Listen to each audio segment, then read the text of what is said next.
बाळांनो, पाठीमागच्या तासामध्ये आपण द स्टोरी ऑफ टी हा टॉपिक संपवून काही ॲक्टिव्हिटीज पाहिलेल्या आहेत. त्याचबरोबर लँग्वेज स्टडीमधील आपण कंपाऊंड वर्ड्स हा भाग पाहत होतो. कंपाऊंड वर्ड्स म्हणजे संयुक्त शब्द की जे दोन शब्दांच्या पासून दोन वेगळ्या शब्दांच्या पासून तयार होतात किंवा दोन शब्द एकत्रित येऊन एक अर्थपूर्ण शब्द तयार होतो, त्याला कंपाऊंड वर्ड्स असं म्हणतो. हे आपण पाठीमागे पाहिलेले आहोत, पाठीमागच्या तासामध्ये पाहिलेले आहोत. त्याचे examples T pot, everyday, blood pressure, T making अशी शब्दे पाहिलेले आहोत. काही शब्द एकत्रित जोडले येतात, काही शब्द पूर्ण वेगळे लिहिली जातात, तर काही शब्दांच्या मध्ये हायपर अपसरण चिन्ह असतं. असे अनेक कंपाऊंड वर्ड्स तुम्ही या धड्यामधून शोधू शकता. तुम्हाला परीक्षेमध्ये सुद्धा असा प्रश्न विचारले जाऊ शकतील. Find any 4 compound words from the given passage. Find any 4 compound words from any given passage. बाळ, आता पुढील हा सुद्धा व्याकरणाचाच भाग आहे. Sometimes the form of verb in a sentence names the action but does not change according to tense, number or person. काही वेळेस दिलेल्या वाक्यातील क्रियापदाचे रूप एखाद्या कृतीचं नाव सांगतं, एखादी कृती सांगते, पण वाक्याचा काळ किंवा कर्त्याचे वचन यानुसार त्या क्रियापदामध्ये कोणतेच बदल होत नाही. त्याला आपण म्हणतो नॉन फायनिट वर्ब्स किंवा इन्फिनिटिव्ह. बघा, परत सांगतो बाळांनो. Sometimes the form of a verb in a sentence names the action but does not change according to tense, number और पर्सन. काही वेळेस दिलेल्या वाक्यातील क्रियापदाचे रूप एखादी कृती व्यक्त करते, एखादी कृती सांगते, पण त्या वाक्याचा कर्ता किंवा त्या वाक्यामधील कर्त्याचे वचन यानुसार बदलत नाही. प्रत्येक वाक्यात ते कायमच असतं. त्यामध्ये वाक्याच्या काळाचा किंवा कर्त्याच्या वचनाचा कोणताच परिणाम होत नाही. वाक्याच्या काळानुसार किंवा कर्त्याच्या वचनानुसार ते बदलत नाहीत आणि त्यांना नॉन फायनिट किंवा इन्फिनिटिव्ह म्हणतो.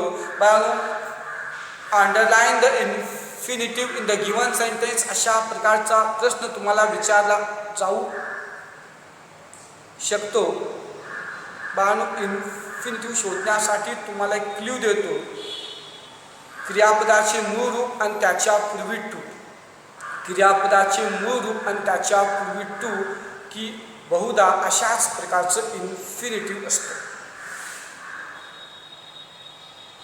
An infinitive is used with or without to. बाळांनो, काही वेळेस इन्फिनिटिव्ह टू शिवाय किंवा टू सहित असतं. An infinitive is used with or without. काही इन्फिनिटिव्ह्ज टू सह किंवा टू शिवाय असतात, पण बेसिकली मुख्य क्रियापदाचे मुख्य रूप आणि त्याच्या पूर्वी टू, क्रियापदाचे मूळ रूप आणि त्याच्या पूर्वी टू अशा प्रकारचं इन्फिनिटिव्ह असतं. परत सांगतो बाळांनो की अशा क्रियापदावर त्या दिलेल्या वाक्याच्या काळाचा किंवा कर्त्याच्या वचनाचा कोणताच बदल होत नाही. It was funny to read words that stood still. त्याच्या पूर्वीचं एक वाक्य आहे. How did people first begin to drink tea. लोक प्रथम चहा पिण्यास कसे सुरू झाले. लोक प्रथम चहा पिण्यास कसे सुरू झाले यामधील बिगिन हे मुख्य क्रियापद आहे. वाक्याच्या काळाचा आणि कर्त्याच्या वचनाचा त्याच्यावर परिणाम होतो. मात्र टू ड्रिंक हे सुद्धा क्रियापद आहे, त्याच्यापूर्वी टू आलेला आहे. या टू ड्रिंक या क्रियापदावर जर वाक्याचा काळ बदलला, कर्त्याचे वचन बदलले, तर या टू ड्रिंकवर कोणताच बदल होत नाही, ते कायम तसंच येतं. Can you name the beverage? तुम्ही त्या पेयाचे नाव सांगू शकाल का? यामध्ये नेम हे इन्फिनिटिव्ह आहे. कॅन हे ऑक्सिलरी वर्ब आहे आणि नेम हे इन्फिनिटिव्ह आहे. Underline the infinitive in the following sentences. आता खालील वाक्यामधील इन्फिनिटिव्हना अधोरेखित करायचं. It was funny to read words that stood still. की जे शब्द अगदी शांत स्थिर असतात अशी शब्द वाचण्यास खूप गमतीदार होते. असं एक वाक्य आहे. यामध्ये टू रीड हे इन्फिनिटिव्ह आहे, त्याच्या खाली अधोरेखित करा, कारण रीड हे मुख्य क्रियापद आणि त्याच्या पूर्वी to. It was funny to read words that stood still. To read. Can I read the book?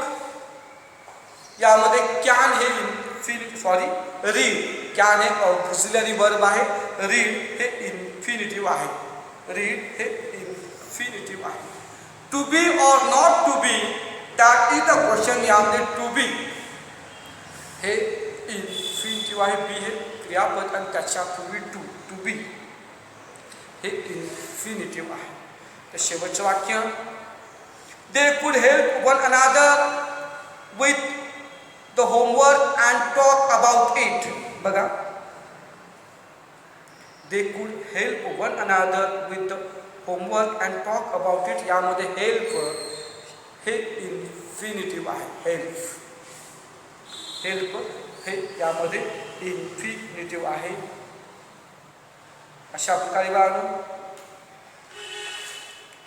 Infinitive कसे शोधायचं ते आपण पाहिलो.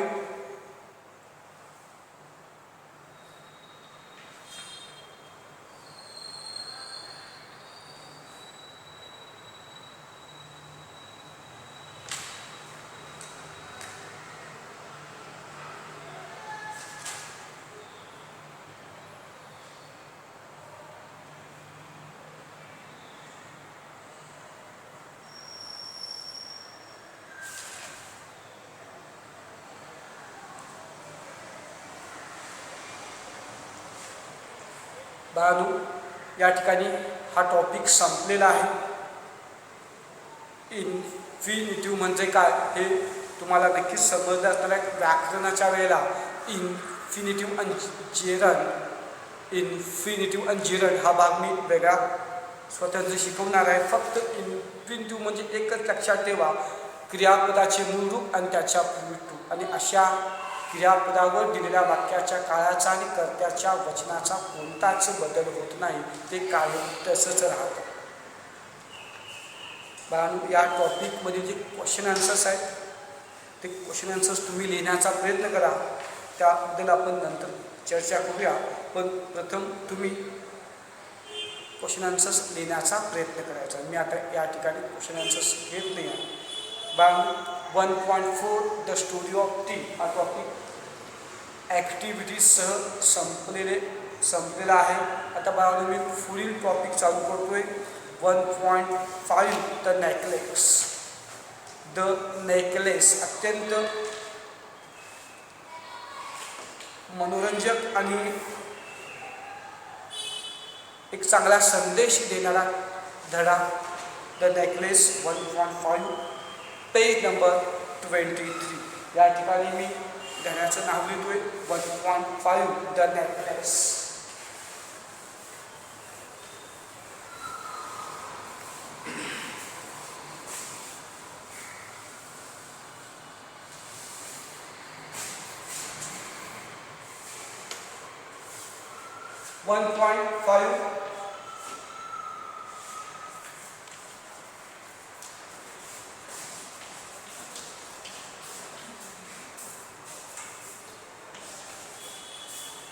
The necklace. सर्वांनी लक्ष द्या. यामध्ये दोन भाग आहेत बाळांनो. नेकलेस सर्वांना माहीत आहे, हा एक दागिना आहे की जे मुली स्त्रिया परिधान करतात गळ्यामध्ये. स्त्रियांना मुलींना दागिन्याची खूप आवड असते. सोन्याच्या किंवा हिऱ्यांच्या दागिन्यांची खूप आवड असते. अशाच एका नेकलेस संदर्भात हा टॉपिक आहे बाळांनो. या टॉपिकमध्ये एका मध्यम वर्गीय कुटुंबाची कथा येथे सांगितलेली आहे.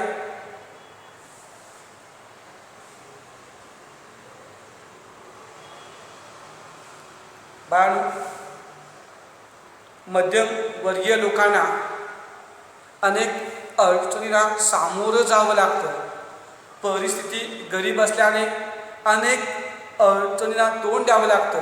आज या कोरोनाच्या संकटामध्ये बाळांनो आपण अनुभवतोय, मध्यमवर्गीय लोकांचे काम बंद पडले, रोजगार गेला आणि अनेक आर्थिक संकटांना त्यांना तोंड द्यावं लागतं. रोजचं जे दैनंदिन रुटीन असतं ते पूर्ण बदललं बाळांनो. लॉकडाऊनमुळे घरात बसावं लागतं आणि एका दृष्टीने हे महत्त्वाचंच आहे. जर या महामारीचा मुकाबला आपल्याला करावायचा असेल तर आपण सोशल डिस्टन्सिंग पाळलंच पाहिजे. याचा आपल्या रोजगारीवर, आर्थिक गोष्टीवर परिणाम झालेला आहे, हे पण मान्य आपण केलंच पाहिजे. मात्र आपलं आरोग्य, आपला जीव खूप महत्त्वाचा आहे. पैसे आपण नंतर मिळवू शकू, पण हे थांबणं अत्यंत गरजेचं आहे. यासाठी आपण काही नियम पाळणे अत्यंत गरजेचं आहे. फक्त मला काय सांगायचं आहे, अशा अडचणीमध्ये मध्यमवर्गीय लोकांची खूप हाल होतात.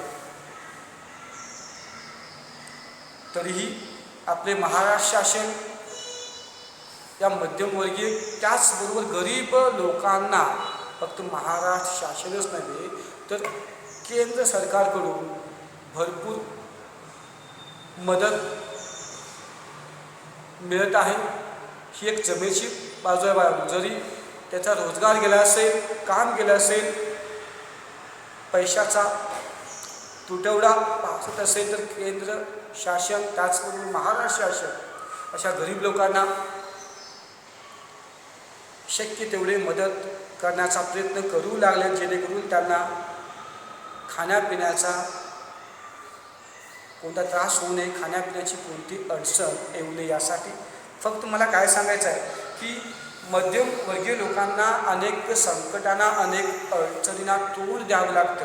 आणि या टॉपिकमध्ये एका मध्यमवर्गीय कुटुंबाची कथा सांगितलेली आहे. त्यांना कोणकोणत्या अडचणींना तोंड द्यावं लागतं हे या टॉपिकमधून सांगितलं आहे. त्याचबरोबर बाळांनो, काही मध्यमवर्गीय लोक आपल्या परिस्थितीची जाणीव न ठेवता खूप मोठ्या गोष्टींची अपेक्षा करतात, ज्या गोष्टी त्यांच्या आवाक्याच्या बाहेर असतात. अशा गोष्टींची ते अपेक्षा करतात, त्यामुळे ते नेहमी दुःखी असतात. या टॉपिकमधून आनंदी कसं राहायचं, आनंद आणि समाधान कशामध्ये असतं हे सुद्धा या टॉपिकमध्ये सांगितलेलं आहे. आपण हा टॉपिक सुरू करूया. पार्ट फर्स्ट, 2 भाग आहेत. सर्वांनी लक्ष द्या. पान number 24. Mathilde was a pretty and charming girl born as if by an error of fate into a family of clerks. Pretty, सुंदर, charming, आकर्षक, मोहक. error of fate, नशिबाच्या चुकीने किंवा की नशिबाच्या खेळीने, नशिबाच्या चुकीने सुद्धा आपण असं म्हणू शकतो. एरर ऑफ फेट, एररचा चूक.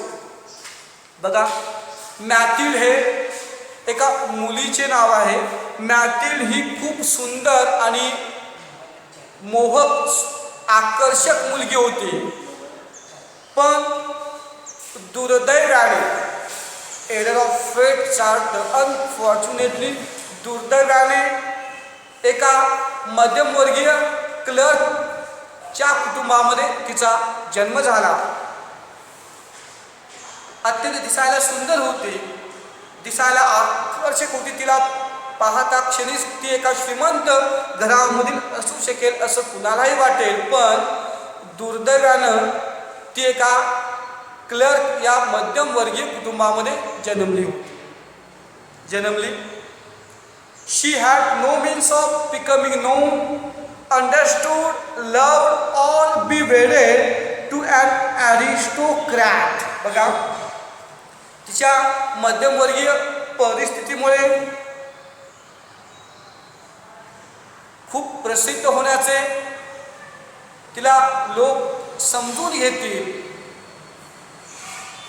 तिच्यावर भरभरून प्रेम करतील, आपुलकीने मायेने बोलतील, किंवा एका श्रीमंत व्यक्तीबद्दल तिचे लग्न होईल असे कोणतेच माध्यम नव्हते, असा कोणताच मार्ग नव्हता. She had no means of becoming known, understood, loved or be wedded to an aristocrat. तिच्या त्या गरीब परिस्थितीमुळे बाळांनो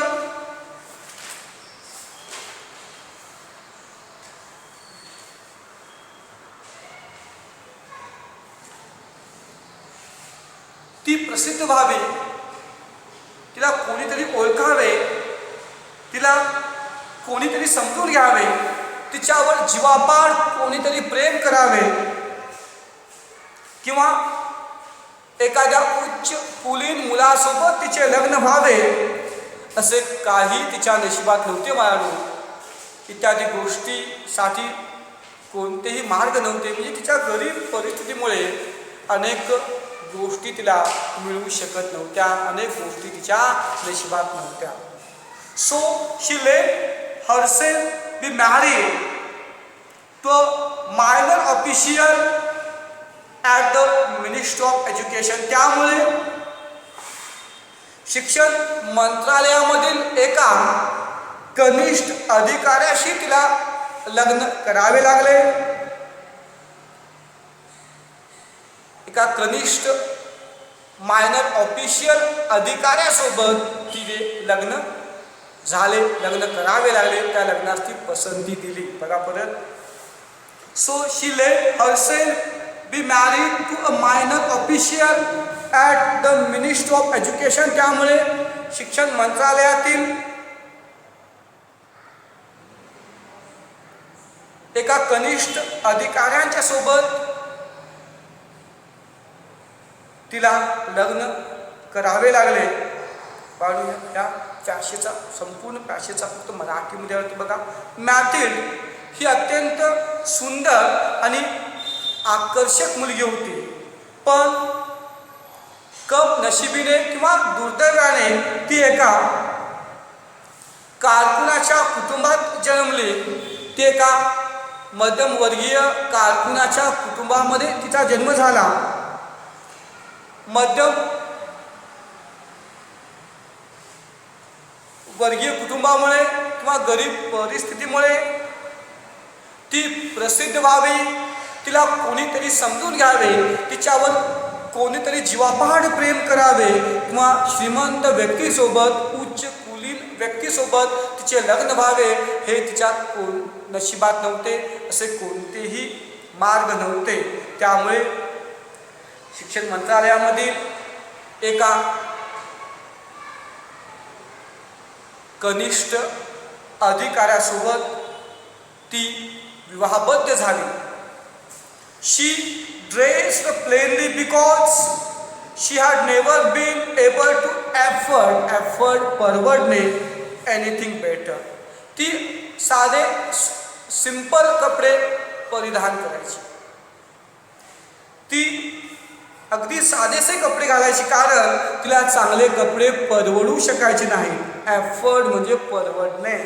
बघा, ती अगदी साधे सिंपल कपडे परिधान करायची, because she had never been able to afford anything better. कारण तिला चांगले कपडे परवडत नव्हते.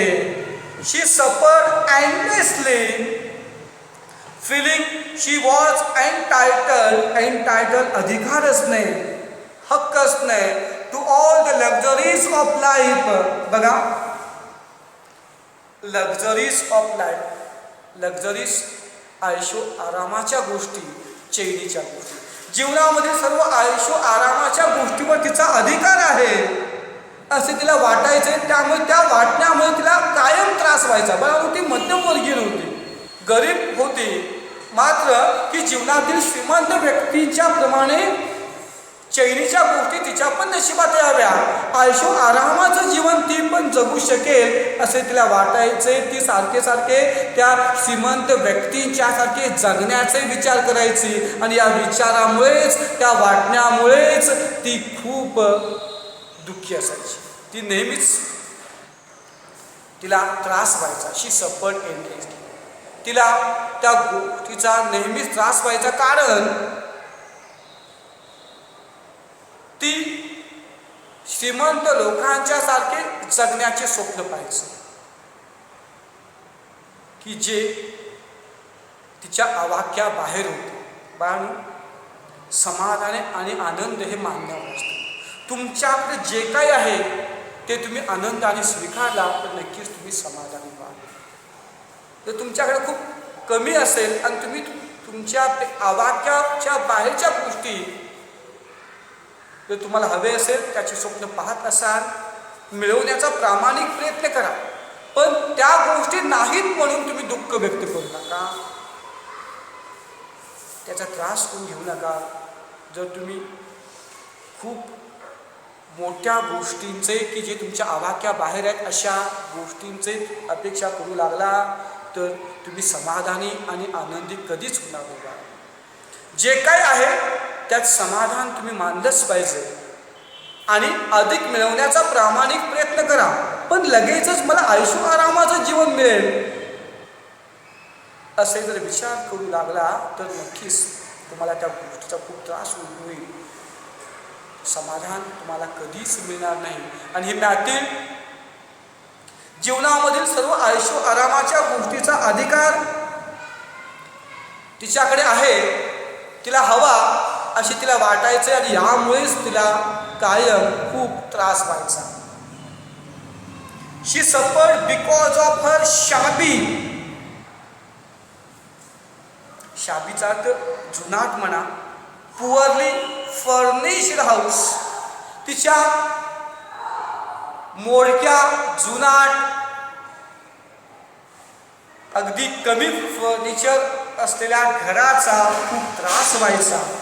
तिचे घर अत्यंत जुनाट होते, तिच्या घरामध्ये खूप असे काही फर्निचर नव्हते आणि अशा जुनाट, कमी फर्निचर असलेल्या,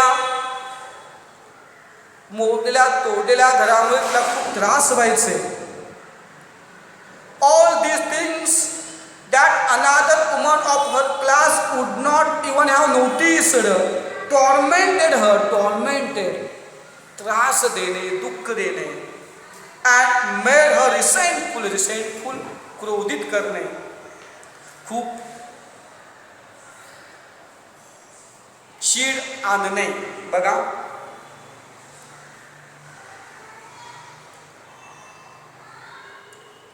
या सर्व गोष्टी की ज्या तिच्या वर्गातील इतर स्त्रिया कधी पाहिल्या पण नसतील, या सर्व गोष्टी तिच्या जीवनातील, या सर्व गोष्टी की ज्या तिच्या वर्गातील इतर स्त्रिया कधी पाहिले पण नसतील, अशा गोष्टी तिला खूप त्रास द्यायचे आणि तिला खूप चिडवायचे. खूप त्यामुळे तिला चीड यायची, राग यायचे. बघा परत, all these things that another woman of her class would not even have noticed tormented her and made her resentful. या सर्व गोष्टी की ज्या तिच्या वयोगटातील, तिच्या वर्गामधील स्त्रिया पाहिल्या पण नसतील अशा गोष्टी तिला खूप त्रास द्यायचे आणि त्यामुळे ती खूप क्रोधित व्हायची, तिला खूप चीड यायची. थोडक्यात काय की तिच्या गरिबीमुळे तिला खूप त्रास व्हायचा, ती खूप चिडायची. She dreamed of grand palatial राजवाड्यासारखे, with vast rooms and inviting smaller rooms, perfumed for afternoon chats with close friends. ती भव्य राजवाड्यासारख्या घराची स्वप्न पाहायचे. बघा, ती भव्य आणि दिव्य राजवाड्यासारख्या घराची, की ज्या घरामध्ये खूप मोठमोठ्या खोल्या असतील, त्या मोठमोठ्या खोल्यांच्या मध्ये परत छोट्या छोट्या खोल्या असतील, की ज्या खोल्या की जवळच्या मैत्रिणींच्या सोबत गप्पा मारण्यास सुगंधित केलेल्या असतील, अशा राजवाड्यासारख्या घरामध्ये राहण्याचे ती स्वप्न पाहायचे. बघा परत, she dreamed of a grand palatial mansion with vast rooms and inviting smaller rooms, perfumed for afternoon chats with close friends. ती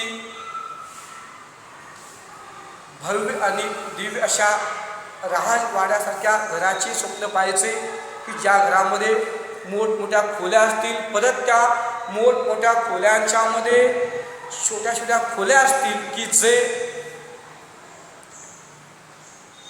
तिच्या जवळच्या मैत्रिणींच्या सोबत गप्पा मारण्यासाठी सुगंधित केलेल्या असतील, अशा सुगंधित केलेल्या खोल्यांच्या सहित एक राजवाड्यासारख्या घराचे ती स्वप्न पाहायचे. 8. She had no rich dresses, no jewels, nothing, and these were the only things she loved. तिच्याकडे चांगले कपडे नव्हते, चांगले दागिने नव्हते, आणि याच गोष्टीवर तिचे भरभरून प्रेम होते. 8. She had no rich dresses, no jewels, nothing, and these were the only things she loved. तिच्याकडे खूप फॅशनेबल आणि महागडे ड्रेसेस, महागडे दागिने, चांगले दागिने नव्हते, आणि याच गोष्टी तिला खूप आवडायचे, आणि याच गोष्टीवर तिचे खूप प्रेम होते. तिच्याकडे खूप फॅशनेबल महागडे ड्रेसेस असावेत, खूप महागडे दागिने असावेत असे वाटायचे. She wanted so much to charm, to be envied, हेवा वाटणे, to be sought after. ती खूप सुंदर दिसावी, दुसऱ्यांना तिच्या सौंदर्याचा हेवा वाटावा, दुसऱ्यांना तिच्यासारखं राहावंसं वाटावं असे तिला वाटायचे. बघा, she wanted so much to charm, to be envied, to be sought after. ती खूप सुंदर मोहक दिसावी, तिच्यावर, तिच्या सौंदर्यावर, तिच्या दिसण्यावर कुणाला तरी हेवा वाटावा, इतरांना तिच्याप्रमाणे राहायला वाटावं, राहण्यास वाटावे, याचा ती विचार करायची. म्हणजे की तिच्याकडे पाहून इतर लोक जगावे, तिच्या सौंदर्यावरती कुणाला तरी हेवा वाटावा, ती खूप सुंदर दिसावी असे तिला मनोमनी वाटायचे. म्हणजे नेहमी आयशो आरामाचे जीवन जगण्याची ती स्वप्न पाहायची. नेहमी एक राणी, महाराणीसारखे तिचं जीवन असावं असे तिला वाटायचे. She had a rich friend, a former schoolmate at the convent, whom she avoided visiting because afterwards she would weep with regret, despair, and misery. She had a rich friend, a former schoolmate at the convent, whom she avoided visiting because afterwards she would weep. Weep म्हणजे रडणे. With regret, दुःख, regret खेद, despair निराशा, आणि misery दुःख. दुःख. तिची एक श्रीमंत, दोघे पण कॉन्व्हेंट स्कूलमध्ये शिकलेले, तिची माझी मैत्रीण, स्कूलमेट, खूप श्रीमंत अशी स्कूलमेट होती. पण मॅथिल्ड तिला भेटायचे टाळायची. का? ती खूप श्रीमंत होती. पण मॅथिल्ड तिला भेटण्याची टाळायची, कारण तिला भेटल्यानंतर मॅथिल्ड खेदाने, निराशेने आणि दुःखाने खूप रडायची. तिला खूप वाईट वाटायचं, तिला खूप दुःख वाटायचं, तिला स्वतःबद्दल खूप खेद वाटायचा. तिची मैत्रीण खूप श्रीमंत होती, आयुष्य आरामाचे जीवन जगायची, म्हणून तिला भेटण्याचे ती टाळायची, कारण तिला भेटल्यानंतर तिला खूप दुःख व्हायचे. ती दुःखाने, खेदाने, निराशाने खूप खूप रडायची. One evening her husband came with an air of triumph. अत्यंत आनंदाने, विजयानंदाने असं म्हणतो. एअर ऑफ ट्रायम्फ, विजयानंद, विजय झाल्यासारखा आनंद. Holding a large envelope in his hand. एके संध्याकाळी हातामध्ये मोठे पाकिट घेऊन, कागदी एन्व्हलप घेऊन अत्यंत आनंदामध्ये तिचे पती घरी आले. एका संध्याकाळी मॅथिल्डचे पती हातामध्ये एक मोठे एन्व्हलप घेऊन अत्यंत विजयानंदाने घरी आले. Look, he said, here is something for you. घरी आल्यानंतर म्हणाले, बघ, तुझ्यासाठी काहीतरी आणलेलो आहे. Look, he said, here is something for you. बघ, तुझ्यासाठी काहीतरी आणलेलो आहे, असे मॅथिल्डचे पती तिला म्हणाले. बघा, she tore open the paper and drew out a card on which was printed the words. मग ती त्या एन्व्हलपचे कागद फाडली, आतून एक कार्ड बाहेर काढली की त्या कार्डवर खालील प्रकारची शब्दे कोरली होती. ते एक इन्व्हिटेशन कार्ड होतं, ते एक आमंत्रण पत्रिका होती.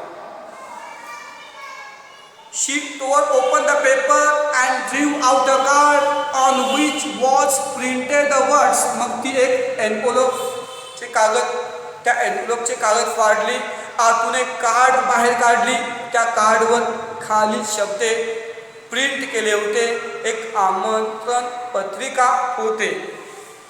The minister of education and madam, MME चा अर्थ मॅडम, फ्रेंचमध्ये MMEला मॅडम म्हणतो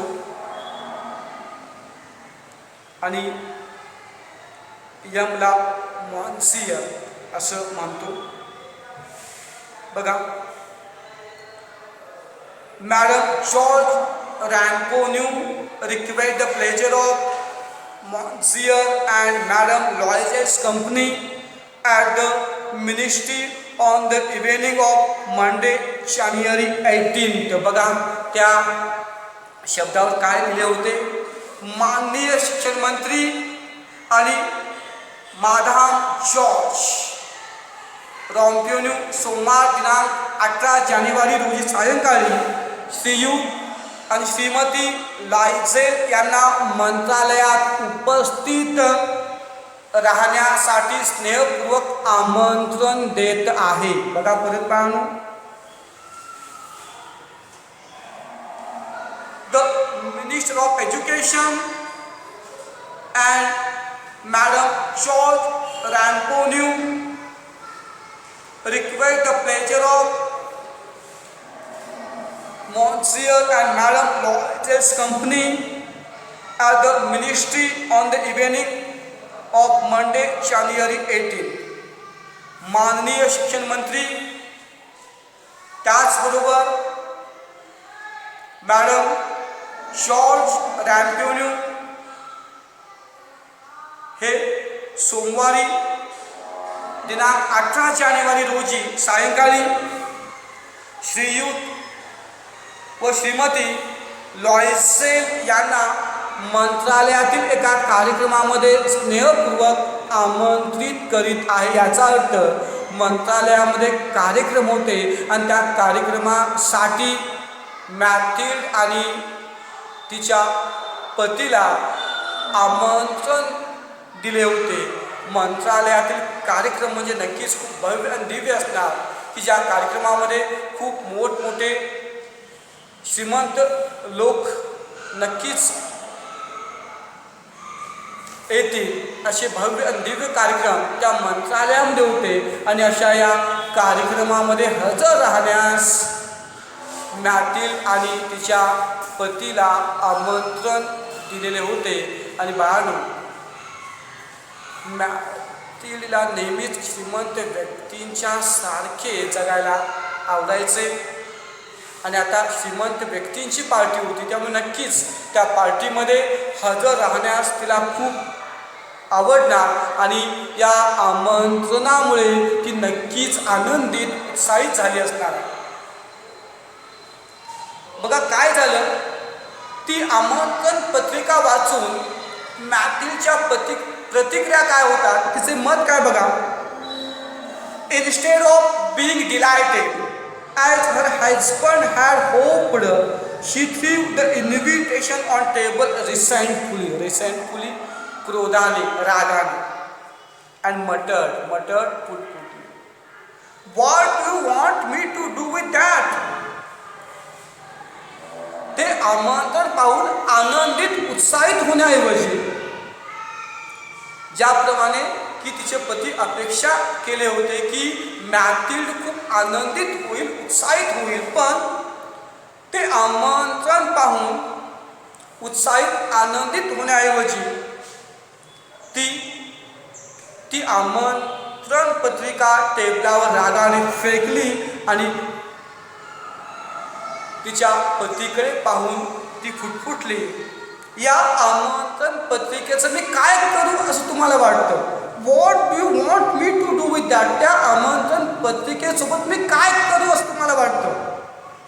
and what do expect me to wear if I go? आणि जर मी तिकडे गेलो तर मी कपडे कोणते परिधान करू असं तुम्हाला वाटतं? मुख्य मुद्दा होता की त्या पार्टीमध्ये घालण्यासाठी, परिधान करण्यासाठी तिच्याकडे चांगले महागडे कपडे नव्हते, हा मुद्दा होता. म्हणून ती चिडली होती. तिला त्या पार्टीमध्ये जायचं होतंच, पण त्या श्रीमंत लोकांच्या पार्टीमध्ये परिधान करण्यासाठी स्टायलिश फॅशनेबल कपडे तिच्याजवळ नव्हते आणि म्हणून ती चिडली होती. म्हणून ती आमंत्रण पत्रिका रागाने टेबलावर फेकली आणि तिच्या पतिदेवांना म्हणाली, या आमंत्रण पत्रिकेचं मी काय करू असं तुम्हाला वाटतं? जर मी तिकडे गेलो तर मी काय परिधान करू? पण शी हॅडंट थॉट ऑफ दॅट. मॅथिल्डचे पती याचे कधी विचारच केले नव्हते. लक्ष द्या, ही हॅडंट थॉट ऑफ दॅट. त्या प्रत्येक वाक्याकडे बघा. ही हॅडंट थॉट ऑफ दॅट. त्याचे ते कधी विचारच केले नव्हते. ही स्टॅमर, ते अडकत बोलले. स्टॅमर अडकत बोलणे, चाचरत चोचरत अडकत, कारण ते आश्चर्यचकित झाले होते. मॅथिल्डचे पती या गोष्टीचा कधी विचार केलाच नव्हता. ते अडकत बोलू लागले. Why the dress you go to the theatre in it seems very nice to me. का तू पिक्चर पाहायला जाताना जो ड्रेस परिधान करतेस, थिएटरमध्ये जाताना जो ड्रेस परिधान करतेस, खरंच तो मला खूप छान वाटतो. इट सीम्स वाटणे व्हेरी नाईस टू मी. आता बाण, महागडे कपडे, महागडा ड्रेस हे मॅथिल्डच्या पतीला परवडू शकत नव्हते. एका पार्टीसाठी, एका दिवसासाठी महाग कपडे विकत आणायचं हे त्यांना शक्य नव्हते. म्हणून मॅथिल्डचे पती अडकत थोडंसं चोचरत पटवून सांगण्याचा प्रयत्न केले. का तू पिक्चर पाहायला थिएटरमध्ये जाताना जो ड्रेस परिधान करतेस, it seems very nice to me, तो मला खूप छान वाटतो. ही स्टॉप्ड, स्टर्नर आश्चर्यचकित होणे, distressed to see his wife cry. तेव्हा मॅथिल रडू लागली आणि मॅथिलचे रडणं पाहून की मॅथिलचे पती आश्चर्यचकित झाले, निराश झाले, खूप दुःखी झाले. He stopped, stunned, distressed to see his wife cry. जेव्हा तिला सांगितले की थिएटरमध्ये जाताना जो ड्रेस तू परिधान करतेस तो ड्रेस तू परिधान कर, छान दिसतं, तेव्हा मॅथिल्ड रडू लागली आणि ते मॅथिल्डचं रडणं पाहून तिचे पती थांबले, आश्चर्यचकित झाले आणि खूप दुःखी झाले. ही स्टटर, ते रडणे पाहून परत अडकळत तोतरत बोलणे, ते परत अडकत बोलू लागले. व्हॉट द मॅटर, काय झालं? लेट्स सी मॅथिल काय झालं बाळ, काय झालं? How much would a suitable dress cost. तिचे रडणं पाहून तिचे पती नवीन ड्रेस देण्यास तयार झाले. त्या गरीब परिस्थितीमधून सुद्धा म्हणाले की ठीक आहे, असू दे, की तुला जो काही योग्य ड्रेस घ्यायचा आहे त्याला किती रुपये लागतील सांग मला. बघा किती सुस्वभावी आणि ॲडजस्ट करून घेणारा पती, पत्नीच्या गरजा पूर्ण करणारा, समजावून घेणारा असा पती. खरंच खूप ते चांगले होते. तिचे रडणे पाहून तिचे पती म्हणाले की तुला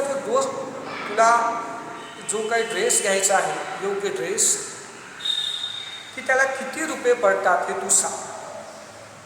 शी थॉट फॉर मोमेंट, कॉम्प्युटिंग मोजणे the cost and also wondering what amount she could ask for without an immediate refusal नाकारणे. मग ती एक क्षण वाट पाहिली, थोडीशी त्या पैशाची मोजमाप करू लागली, म्हणजे ते किती रक्कम लागेल याचं कॅल्क्युलेशन करू लागले. लगेच न नाकारता पैसे देईल यासाठी ती किती सांगितली पाहिजे, त्या ड्रेसची किंमत ती किती सांगू शकेल याचा ती विचार करू लागली. बघा, she thought for a moment, computing the cost and also wondering what amount she could ask for without an immediate refusal. ती एक क्षण विचार करू लागली, त्या पैशाचे आकडेमोड करी, तात्काळ नकार न मिळता किती ती पैसे सांगितले पाहिजे याचा ती विचार करू लागली, की जेणेकरून तिचे पती नाही म्हणले पाहिजे, नाही न म्हणता लगेचच देतील यासाठी किती रक्कम ती सांगू शकेल याचा ती विचार करू लागली. ॲट लास्ट शी अन्सर्ड हेजिटंटली, घुटमळत, सांगू की नको असे. शेवटी घुटमळत ती उत्तर दिली, आय डोंट नो एक्झॅक्टली, मला नेमके माहीत नाही, but I think I could do it with 400 francs. नेमके किती रक्कम हे मला माहीत नाही, पण मला वाटतं की 400 फ्रांसमध्ये चांगला ड्रेस येऊ शकेल.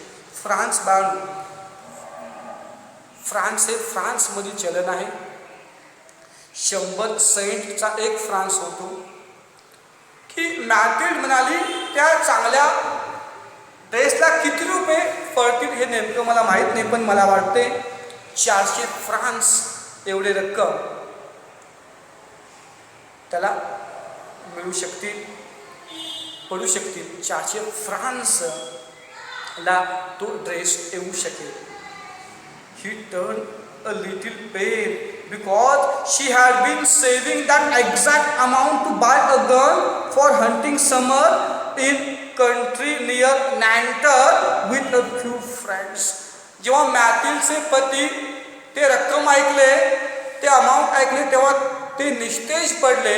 त्यांचा चेहऱ्यावरचा रंग उडाला, कारण नॅन्टर या भागाजवळ एका प्रदेशामध्ये काही मित्रांच्या सोबत उन्हाळ्याच्या शिकारीला जाण्यासाठी एक बंदूक विकत घेण्यासाठी तेवढीच रक्कम गेले काही दिवस ते साठवत आलेले होते. ही टर्न अ लिटिल पेल. पाहणो की ती रक्कम ऐकून ते निस्तेज पडले, त्याच्या चेहऱ्यावरचा रंग उडाला. पाहून हा पॅसेज मी पुढच्या तासाला घेतोय. पुढच्या तासाला आपण हा पॅसेज परत बघूया. आज इथे थांबतो.